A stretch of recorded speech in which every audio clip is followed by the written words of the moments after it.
Welcome back, everybody. It is another market day. I am your designated Inquirer. My name is Axel. Welcome. It is 10/6/2020, and it seems as though the world continues to go mad. And with one stroke, stimulus talks are now over for the time being, until something major probably changes. The 19th is the next day in which the Senate reconvenes, where they may or may not have to continue self-quarantine. If they are actively sick, I do not believe they will be able to hold that date, which I believe is probably going to be the case. If the president does not renege from here until election day, this market will probably continue to suffer all the way till then. Episodically, this is consistent with other people that probably have and could go through steroid type injections, right? Because it acts more or less like, well, it's a steroid and it acts like a hormone, and it induces a high, which it seems like he is currently on.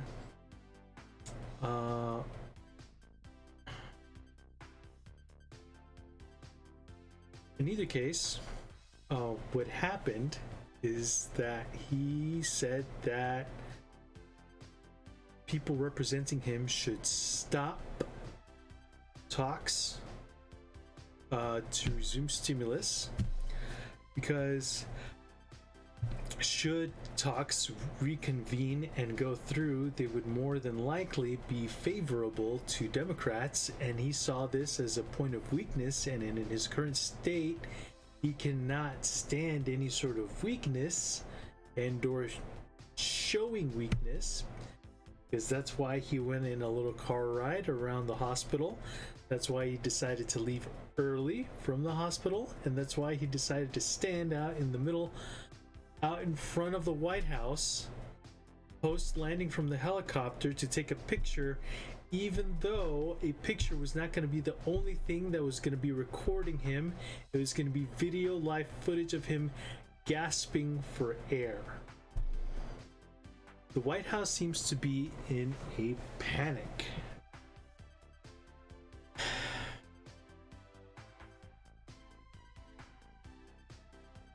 Frankly, this does not promote any sort of confidence in the system which we are currently in. I do not believe that other countries will be able to see any sort of silver lining to any of this. And we will more than likely see continuation to the downside. From the close of today, we did see 4:55 to 1 o'clock, we have slipped further.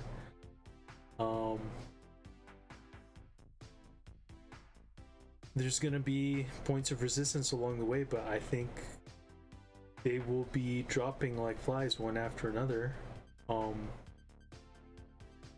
This was probably one of the single worst things that he could have done to himself. Going into the election with 3-4 weeks to go. Basically, we're within 30 days now of the election. October surprise, I think. Wow. So let's take a look at. There's plenty of room here still to go to the negative, to go oversold. There is still yet to have a crossover into negative momentum on the monthly. On the weekly, we do have confirmation of a negative signal with this one fell swoop of an action today.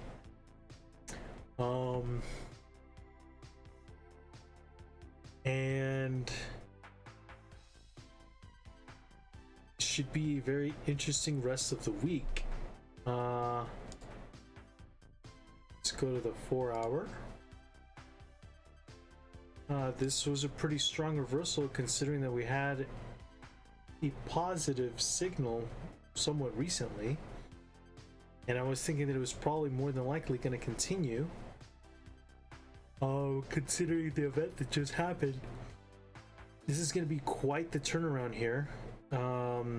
Probably not unlike what happened here, but this was completely avoidable, and this was kind of coming and could somewhat be foretold.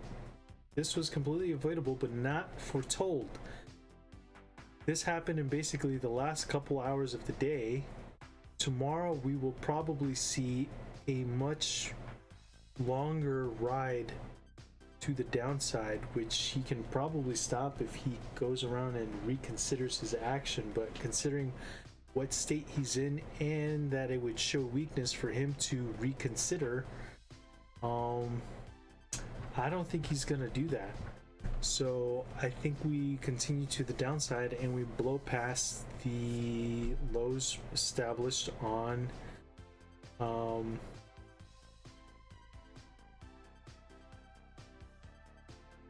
would be 924.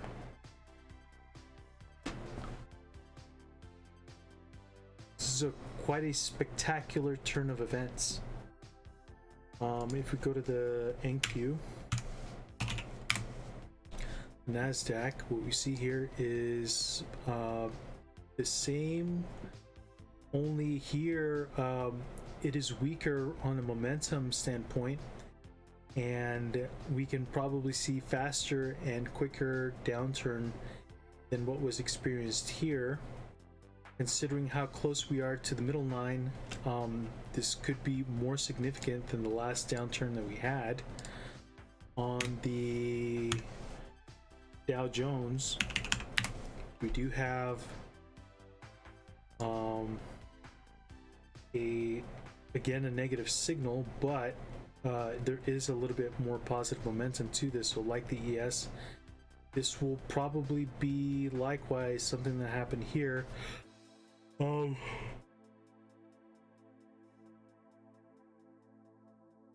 It's not going to be as what's going to happen to the NASDAQ though. I think that's probably going to be something that's going to be certain going forward. At the same time as all of this is happening, as equities drop, so is gold. Gold is going to drop as well. We have a backdrop of Congress basically putting forward its recommendations for action as the Committee on Oversight for Tech Companies put together the report and found definitive proof of monopolistic actions taken by Apple, Facebook, Google, and Amazon.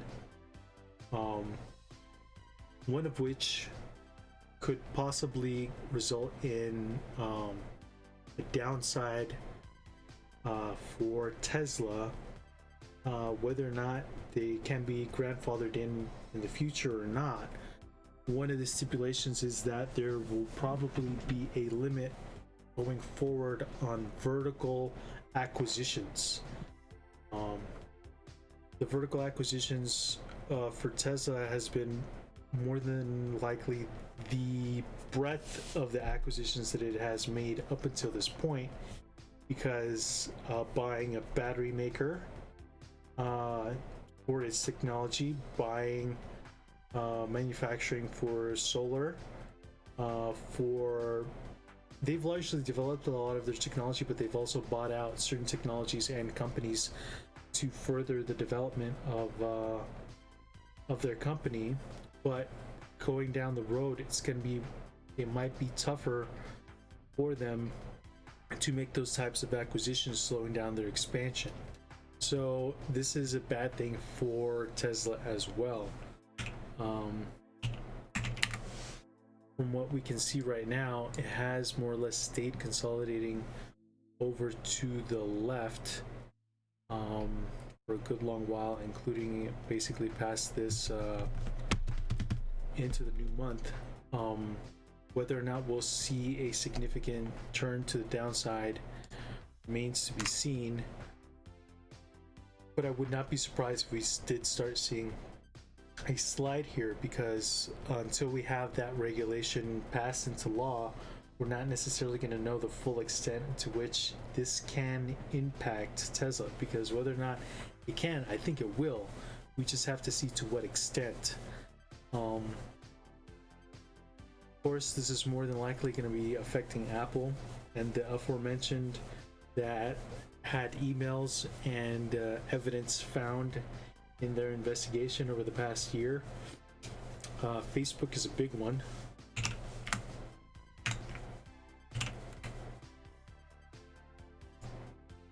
Here we can see here, over the course of today, we had a downside move of basically almost 4%. That's pretty significant. What else can we look at here? Let's take a look at Bitcoin. Now, why would Bitcoin be involved here? Well, stimulus was going to be a major source of inflation, leading to the deterioration of the dollar. The dollar here,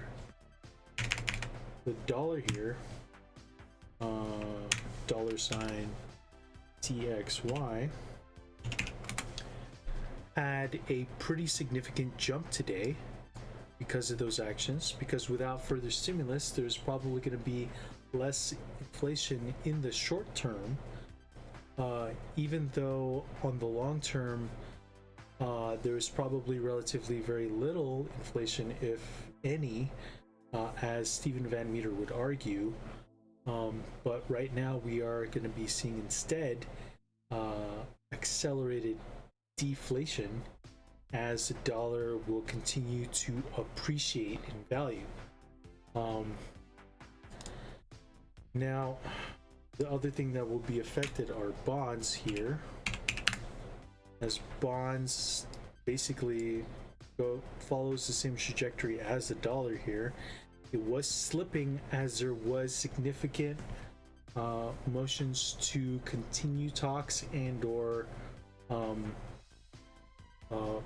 put forward some sort of stimulus, but since that is no longer the case, and we have a rising dollar and depreciating equities and gold and Bitcoin and other currencies, considering also the recessions going on a worldwide basis because of a second wave of coronavirus, what we have is people fleeing those markets and into US Treasuries.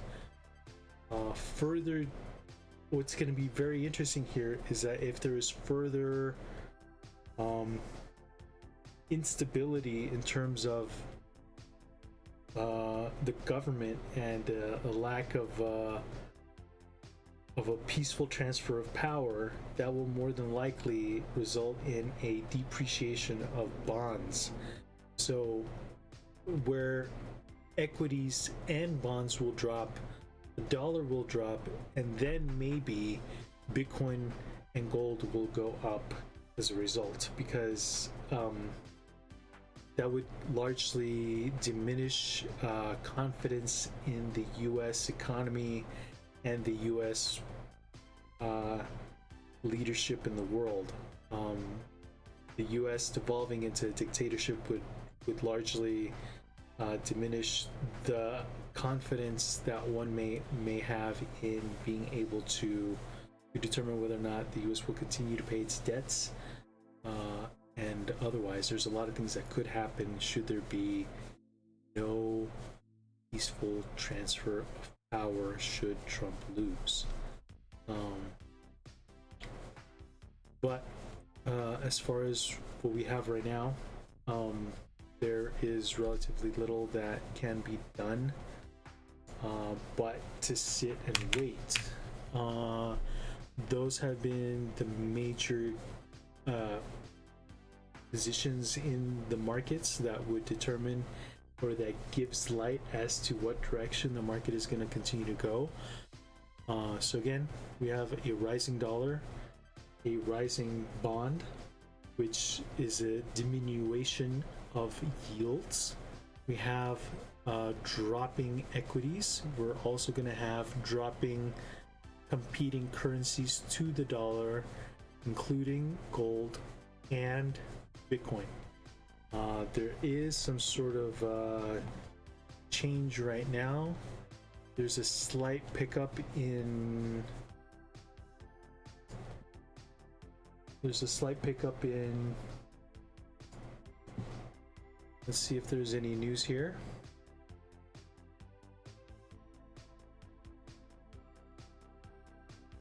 There doesn't seem to be